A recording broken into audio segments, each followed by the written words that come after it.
इसके बाद से बहुत ही सुंदर झांकी राधा कृष्ण की आप सभी के बीच में आएगी, तो हम चाहते हैं कि बार हाजिरी लग जाए और साथ में आप खड़ा हो जाएंगे। हम का करब खड़ा होके तू अकेले काफी बाड़ू जाओ ना, बिल्कुल ना। अरे मथवा पे मुकुट सोहे लीला रा पे बिंदिया,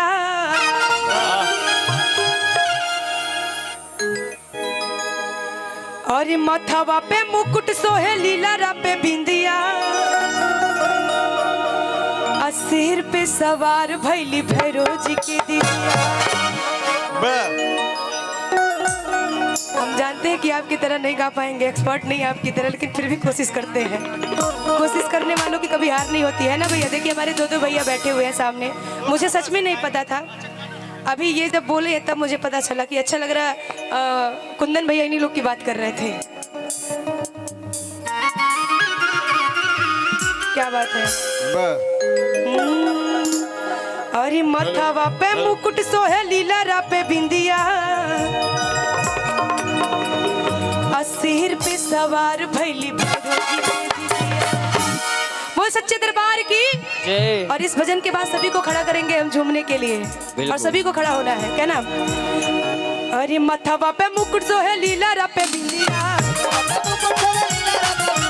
मथवा पे मुकुट सोहे लीला रा पे बिंदिया, सिर पे सवार भैली भैरोजी के दिदिया।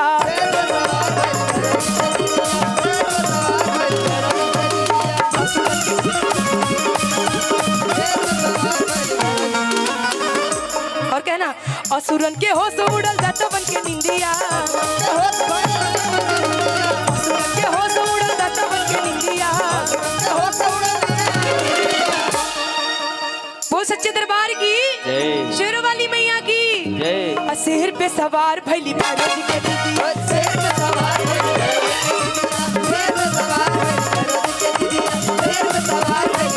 के दिदिया।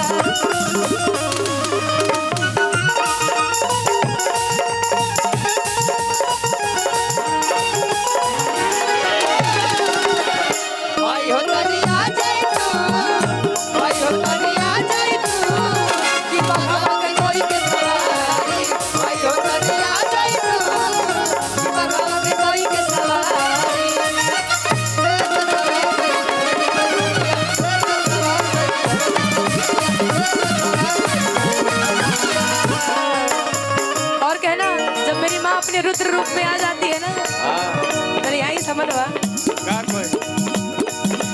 तीर तीर सूल गदा हाथ में कटारी,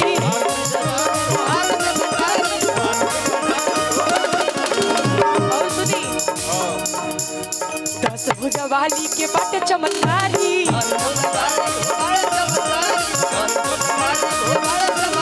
तीर तीर सूल गदा हाथ में कटारी, 10 भुजा वाली के बाटे चमत्कारी।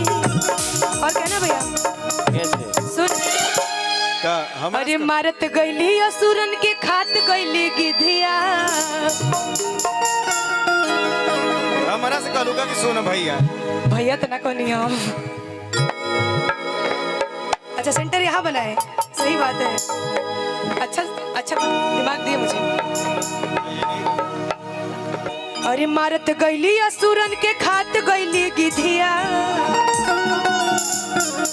सिर पे सवार भैली भैरोजी के दिदिया, सिर पे सवार भैली भैरोजी के दिदिया, सिर पे सवार भैली भैरोजी के दिदिया, सवार भैली भैरोजी के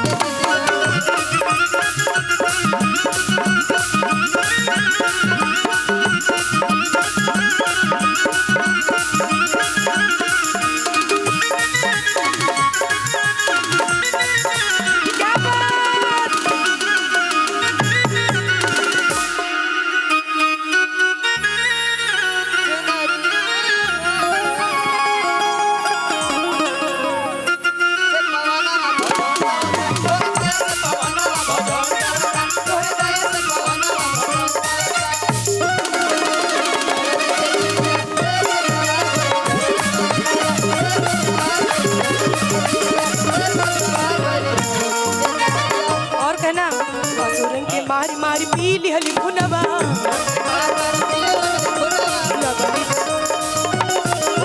लगनी देखावे माई अपन सारा गुनवा,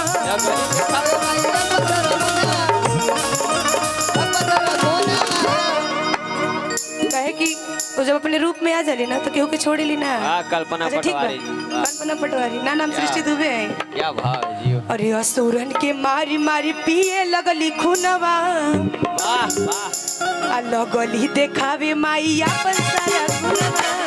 जय हो इनके जय हो। जितना बड़ा दैत्य राक्षस कोई है नहीं धरती पे भैया। ए, ढके। हमारा टोली और ये असुरन के मारी मारी पिए लगली खुनवा, लगली देखावे माई अपन सारा गुनवा। असुरन के मारी मारी पिए लगली खुनवा, लगली देखावे माई अपन सारा गुनवा। खून पियली ये तना निकल गइल जिभिया, खून पियली ये तना निकल गइल जिभिया। ओ सच्चे दरबार की शेर पे सवार भइली भैरव जी के दीदी।